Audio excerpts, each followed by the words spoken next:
Hello guys, once again, and welcome to Foreign Language 1. Again, I am your teacher, Wayne Chua, and in this video, I will give you an introduction of what our subject looks like.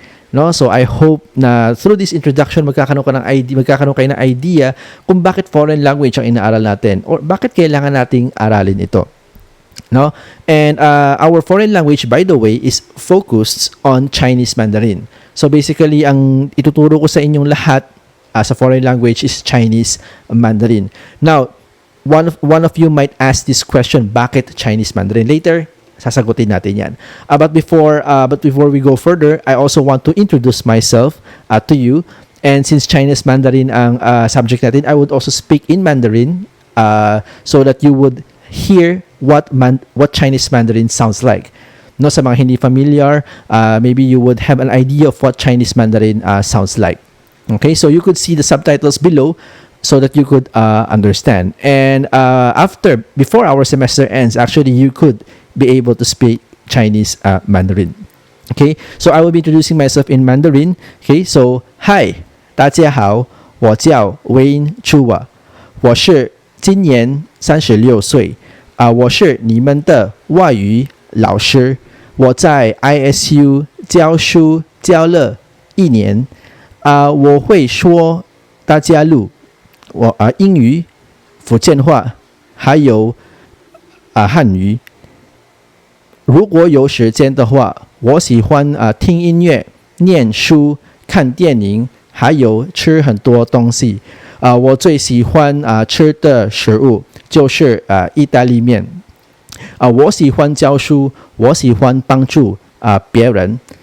我在ISU 教书是因为我希望每个学生像你们有机会成为一位成功的个人，所以你们的生活会更好的，还有你们会帮助别人。一天，如果你们的生命中更好了，你们会帮助别人。So this is my short introduction, and I hope you've learned something from it. Okay, so as we go along, you would be able to speak Chinese as well. Okay, so yung iba, kung baka natakot yung iba, no, na mukha parang mahirap pa. Actually, to be honest, mahirap naman talaga. No, learning a language always be difficult. Okay, pero again, kung may effort, may tiyaga, I am sure kayang-kaya nyo yan. Okay, kung ayaw nyo maniwala, you could ask my previous students kung sila nagawa nila. I doubt hindi nyo kaya. Kaya nyo rin yan. Okay? So, I hope this will be fun too, since Chinese Mandarin, learning a language sometimes is boring. And di pala sometimes, no, most of the time, boring siya. So, I will try to make it as interesting as I can do. Hopefully, no, especially ngayon, nasa new normal tayo, no, video lang ang kausap ko. Actually, camera lang ang kausap ko rito. So, I'm not sure kung ano ang reaction nyo. Unlike sa classroom, mas buhay. No, dito wala akong kausap. No, I'm just talking by myself, and you listening over the other side. So, but I hope I could make this interesting so that you would be interested as well, learning our foreign language. So, the question goes: why Chinese? Why Chinese Mandarin? Bakit hindi Korean? Bakit hindi tayo mag-aral ng Spanish? Bakit hindi tayo mag-aral ng Japanese? Bakit Chinese Mandarin? I'll give you 2 good reasons. First, learning a language will always be an advantage. Actually, to be honest, kahit anong aralin mong language, Chinese yan, Korean man, Spanish, kahit anong language ang aralin mo, it will always be an advantage. Okay? So, bakit advantage pag nag-aral ng isang language? Because when you study language, your mind will be forced to work. Okay, mapipilitan yung mind magtrabaho. What do you mean by that? Kasi pag nag-aaral ka ng bagong language, the mere fact it's called bagong language, new language, ibig sabihin your mind cannot comprehend pa, hindi niya maintindihan. Okay? Hindi maintindihan ng mind, so the mind will have to work more and more to understand kung ano bang ibig sabihin nun. That is why pag nag-aaral ka pala ng new language, usually sobrang basic ang tinuturo sa'yo. Like, if hindi ka marunong mag-English and then tuturuan ka ng isang teacher mag-English, magsisimula yan sa A, E, I, O, U. Magsisimula yan sa B, C, D, F, G, H, G, K. Magsisimula sa mga letters. Pag na-pronounce mo na lahat ng letters, tsaka kayo magsisimula sa very simple words. Cat, dog, mouse. Mga ganun muna. Hanggang sa makabuo ka ng sentence, hanggang makabuo ka ng idea, hanggang makabuo ka ng longer sentences, hanggang makabuo ka ng phrase, and then paragraph, and then kaya mo na magsalita. So the brain will always be pushed to its limit because you're studying something that the brain does not know yet. Okay, so ganun ang language. Any language that you study will always be an advantage. Palating advantage yan. Not just that, learning a language is not just an advantage to you for your personal life. You would also learn the language, the culture behind that language. Learning a language is not just about saying the language or reading the language. Okay, maybe nasa isip natin, pag nag-aral tayo ng language, ano lang yan, para lang matuto magbasa, para lang marunong magsalita. Actually, hindi totoo yan. If you know a certain language, pati yung kultura, absorb mo. Pati yung kultura, malalaman mo rin. So, if marunong ka mag-Tagalog, I am sure makukuha mo rin yung kultura ng Tagalog. Pag marunong ka mag-English, yung kultura ng Amerikano or yung mga tao marunong mag-English, na-absorb mo yan. So ngayon, mag-aaral tayo ng foreign language, mag-aaral tayo ng Chinese Mandarin, pati yung Chinese culture, ma-absorb nyo rin yan. Magugulat kayo na marami pala rito sa Philippines is based actually sa Chinese. Okay, let me just give you an example. The term bihon. Okay, bihon, I'm sure nakakain na kayo nito, bihon. Alam nyo ba ang bihon is actually a Chinese word na binaro lang ng Filipino. Okay? So sa Tagalog language natin, kung pinag-aralan nyo yung history, maraming mga Tagalog words is actually borrowed from another language. Una, Spanish, English. And then right now, you will know na maraming words sa Tagalog ay borrowed din from Chinese. Isa na rito ang bihon. Ang ibig sabihin ng bihon sa Fukien, okay, or sa Fujianhua, okay, sa dialect sa China is B is actually rice, kanin, and then hun is parang powdery or durog. Okay, kaya bihon is rice na durog. Kaya pag kumakain kayo ng bihon, para siyang durog-durog, tama? Hindi kayo nakakakain ng bihon na dikit-dikit na mahaba na parang spaghetti or sotanghon. Iba yun. Okay, bihon, durog-durog siya. That is because in Chinese word, bihon means durog na rice. In Chinese, we pronounce it as bihon. Okay, but tinatawag natin tong bihon sa Tagalog. So as you could see, some of the words is actually borrowed from another language. So as you study a new language, automatic yung culture mapapasa din sa inyo. Now, another example that I would give you is the word kalabit. Okay, alam nyo ba ang kalabit is walang translation sa English? Okay, baka naman nasa inyo, actually sir, meron translation sa English ang kalabit. Ang tawag dun ay trigger.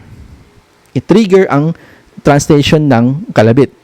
Actually, hindi. Okay? Or I would say hindi ganun ang usage. Pag sinabing kalabit sa Tagalog, kinakalabit mo yung kasama mo, 'di ba? Tinatawag mo siya, kinakalabit mo. Okay, ngayon ang pinaka-close sa translation na ginagamit ng iba is poke, katulad sa Facebook poke. No, hindi kasi ang poke is tusok. Parang tinutusok-tusok mo siya, tinatawag mo poke. Ang tap naman is palong mahina lang. Tinatap mo. Okay, so hindi siya kalabit. Kasi kalabit ganun. Talagang tinatawag-tawag mo siya. So ano ibig sabihin ng kalabit? Ang kalabit is only a culture in Filipino. Okay, di ba? Paano ka ba nangangalabit? Di ba? Pag may example, hihingi ka ng chichirya. Uy, pengi chichirya, di ba? Kinakalabit mo yung mga friends mo. Okay, so yung culture na yan, yung kalabit, yung pangungulit. Okay, atin yan. Sa Filipino yan. Okay? Pag tinatawag mo yung friend mo, uy, pengi naman. May ballpen ka. Uy, may test, papel. Di ba ganun tayo? So, yung pangungulit na yan is only attributed to Filipinos. Therefore, inventing the word makulit. Now, if you check dictionary, or maybe if you ask Google to translate kalabit for you, ang ibibigay sa inyo ni Google is trigger. Okay, now trigger is hindi ginagamit as kalabit. Yan kasi trigger, usually yung klaseng kalabit na yan is ginagamit sa baril. Okay, to trigger the gun. Or to trigger means para ma-extend, para magkaroon ng isang resulta. To trigger the events, parang ganon. So, hindi siya kalabit. Okay, you cannot translate it in English. For example, kinalabit ko si Mike. Kinalabit ko si Mike. Paano mo ito-translate sa English? I triggered Mike. No. Walang sense sa English. Okay, even Americans won't understand it. Pag sinabi mo, I triggered Mike. Kasi nga, walang ganun na translation. So, as you could see, learning a language would also learn the culture. So, I hope in Foreign Language 1, our Chinese Mandarin, I would also share to you culture in China as to make your learning interesting. Okay, so hindi lang tayo mag-aaral actually ng language, pati yung kultura nila may papasa ko sa inyo, may share ko sa inyo para may idea kayo, ganito pala ang kultura ng mga Chinese. Now, second thing I want to share is bakit Chinese? Again, bakit Chinese Mandarin ang aaralin natin? Okay, it's because maraming Chinese ang nasa Pilipinas. Actually, hindi lang sa Pilipinas. Okay, we're not going to talk about China kasi of course China puro Chinese nandun, no? We're going to talk about the whole world. Actually, if you check the whole world, kahit saan kayo pumunta, may mga Chinese. Kalat na rin sila. Okay? As a matter of fact, katulad sa Italy, meron akong isang estudyante before sa online, estudyante ko siya sa online, no? From Italy siya, and then I asked her kung marami bang Chinese dyan. Sabi niya, yes, marami ding Chinese dito. As a matter of fact, meron silang Chinatown din dito. Chinatown. Kung familiar ka sa Manila, if you've been to Manila, and then if you went to Binondo, that is a Chinatown. Kasi maraming Chinese dun. So, even in Italy, meron na silang Chinatown. Ibig sabihin, marami na ring Chinese ang naroroon. Marami na ring Chinese ang nag-spend ng time dun. Maraming Chinese ang nag-business. Okay, so, all over the world, even sa Amerika, marami na ring Chinese. Meron pang ang tinatawag na ABC, if you're familiar, American-born Chinese. Ito yung mga Chinese na pinanganak na sa Amerika. Chinese sila, but they were born in America. But some of them knows how to speak Chinese, some of them not. So, kalat ang mga Chinese. The same thing here in Philippines, dumadami na rin ang Chinese. And pag dumadami ang Chinese, it means it is also good for connection. Okay, pag marunong ka mag-Chinese, actually dadami ang friends mo. Kasi kung marunong ka lang mag-Tagalog, hindi ka marunong mag-English or Chinese, then Filipino friends ang pwede mong kaibiganin. Paano mo kakaibiganin ng isang tao hindi mo nakakausap? Pag marunong ka mag-English, marunong ka mag-Tagalog, then dadami yung kaibigan mo. Mas marami kang taong mako-connect. Imagine pag marunong ka mag-Chinese, how many people are you able to connect with? Mas marami kang makikilala, mas marami kang kaibigan, mas marami kang support group, and at the same time, mas marami kang matututunan. Okay? Because you're talking to them, you are learning culture from them. Minsan nga, kapwa Filipino nag-uusap, may natutunan pa nga sa isa't isa. Imagine crossing the borders pa, going to another country, learning their culture. Mas marami kang matutunan. And not just that, dahil maraming Chinese, of course, advantage rin to sa iyo if you're going to work one day. Or, maybe you're going to build your own business one day, maganda rin na marunong ka mag-Chinese. Kasi remember, if marunong ka mag-Chinese, automatic pati yung mga customer na Chinese, pwede bumili sa'yo at pwede mo silang yayain. Pwede mo silang ofera ng product mo. Kung marunong ka lang mag-Tagalog, then Filipino lang pwede mong ofera ng product. Okay, so limited. So kung sabihin natin merong 30 million na Filipinos, then 30 million lang ang customer mo. Pero kung marunong ka mag-English, sabihin natin may 100 million Americans, then 100 million plus 30 million na Filipinos, 130 million ang customer mo. What if marunong ka mag-Chinese? Sabihin natin 300 million sila. Dagdag na naman ang 300 million ang customer mo. Imagine, in terms of business and in terms of your work, advantage rin. Maybe after you graduate in this university, you will find a work, maybe, okay, baka yung boss nyo dyan, Chinese. Or maybe magtatayo kayo ng hotel, mag-work kayo sa hotel, and then you would see Chinese. I'm sure makakausap yung Chinese dyan. It will be a very good advantage kung kaya nyo silang kausapin. Okay? Kasi communication is very important. Okay, actually in our foreign language, yung start ng mga video ko is about communication kasi importante maayos muna yung communication natin before I could give you some lectures. Kasi kung example, sa Zoom malabo, pinilit ko dun ang lecture natin, I'm sure basa inyo, hindi maintindihan ko necessarily because of internet fluctuation, dahil hindi maganda ang connection, hindi ganun kaganda ang signal, hindi ganun kaganda ang lecture. At least ito, clear, malinaw, pwede nyo pang ulit-ulitin pag hindi nyo naintindihan, okay?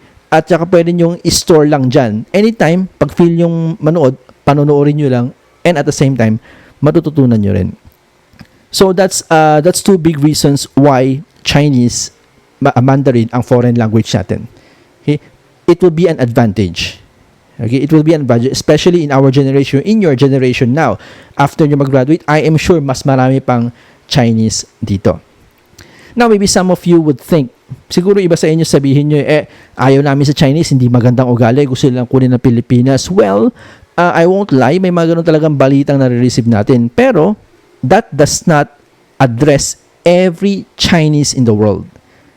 Unfair naman kung i-address natin sila ng ganun. Tama? Tayo nga mismo, ayaw natin ma-stereotype eh. Okay? Ayaw natin i-judge tayo ng tao based sa mga ibang tao. So let us not also base every Chinese attitude based on this group of people. In reality, hindi naman lahat ng Chinese mabuti. There are bad Chinese, there are good Chinese. In reality, hindi lahat ng Filipino good. May bad Filipino, good Filipino. In reality, hindi naman good lahat ng Amerikano. Good Americans, bad Americans. And at the end of the day, hindi naman talaga lahat ng tao mabuti.